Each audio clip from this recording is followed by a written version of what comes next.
আপনাদের সন্দেহ হচ্ছে না?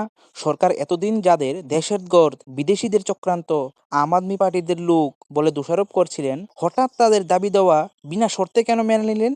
আর যাদের বিরুদ্ধে এফআইআর হয়েছে, বিজিবি পরিচালিত যে কোনো প্রান্তে সব এফআইআর তুলে নিলেন। এর আসল কারণ হলো 20 তারিখ থেকে শুরু হয়, যখন ছাত্রদের উপর পুলিশের ব্রুটাল লাঠিচার্জ হয়। আর কেন্দ্র সরকারের উপর চাপ আরও বাড়ে যখন বিরোধী দলনেতা রাহুল গান্ধীজি প্রমাণ করেন যে ছাত্রদের উপর প্যালেট গান ইউজ করা হয়, যা কখনোই কাম্য ছিল না। এবং একটি মেয়ে তো সিরিয়াস অবস্থায় আছে। পুলিশের মহিলাদের উপর অবৈধভাবে হাত দেওয়া, এই সমস্ত ঘটনা যখন মোদী সরকারের নজরে আসে, যে এই ব্যাপারগুলি ইনস্টাগ্রামের মাধ্যমে প্রচুরভাবে ভাইরাল হচ্ছে, তখন মোদী সরকার বুঝে গেলেন যে এখন শুধু ধর্মেন্দ্র প্রধান নয়, মোদীজি এবং অমিত শাহের চেহার বিপদে আছে। ঠিক তখনই 35 দিন ধরে চলে থাকা এই আন্দোলনের সমাপ্তি হয় ধর্মেন্দ্র প্রধানের রিজিগনেশনের মাধ্যমে। কারণ দেখুন, এর আগে অর্থাৎ 2024-এর নিট পেপার লিকের মাস্টারমাইন্ডকে বেইলে ছেড়ে দেওয়া হয়েছে, আর এনটিএর 47 জনকে সরিয়ে দেওয়া হয়েছে। ওনারা কারা? পার্লামেন্টে গৌরব গগৈজি বলেছেন এনটিএর ক্যাপাসিটি হলো 34 জন, তাহলে 47 জন কোথা থেকে আসলো?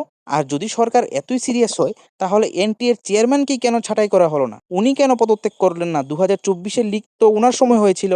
উনি কিন্তু তখনও চেয়ারম্যান ছিলেন, এখনও উনি চেয়ারম্যান। ইনি কি এডুকেশন মিনিস্টার থেকে বড় হয়ে গেছেন? উনাকে ছাঁটাই না করার কারণ হলো উনি একটি সংগঠন থেকে আসেন। আর এই সংগঠনটা কি আপনারা সবাই ভালো করে জানেন। পেপার লিক আসলে কোনো স্ক্যাম নয়, এটি আসলে একটি ব্যবসা। আর যখন এন্টি পেপার বিল আনা হয়, বরং ঠিক করে বললে আগের আইনটিকে সংশোধন করা হয়, তখন কিন্তু পার্লামেন্টে চর্চা করার জন্য অমিত শাহজি ছিলেন না। কারণ জানেন কেন? ওই যে প্রথমে বললাম, প্যালেট গান ইউজ, মহিলাদের উপর হাত দেওয়ার ব্যাপারে বিরোধীদের চেপে ধরবেন, যে অর্ডার কে দিয়েছিল পুলিশকে এইসব করার জন্য।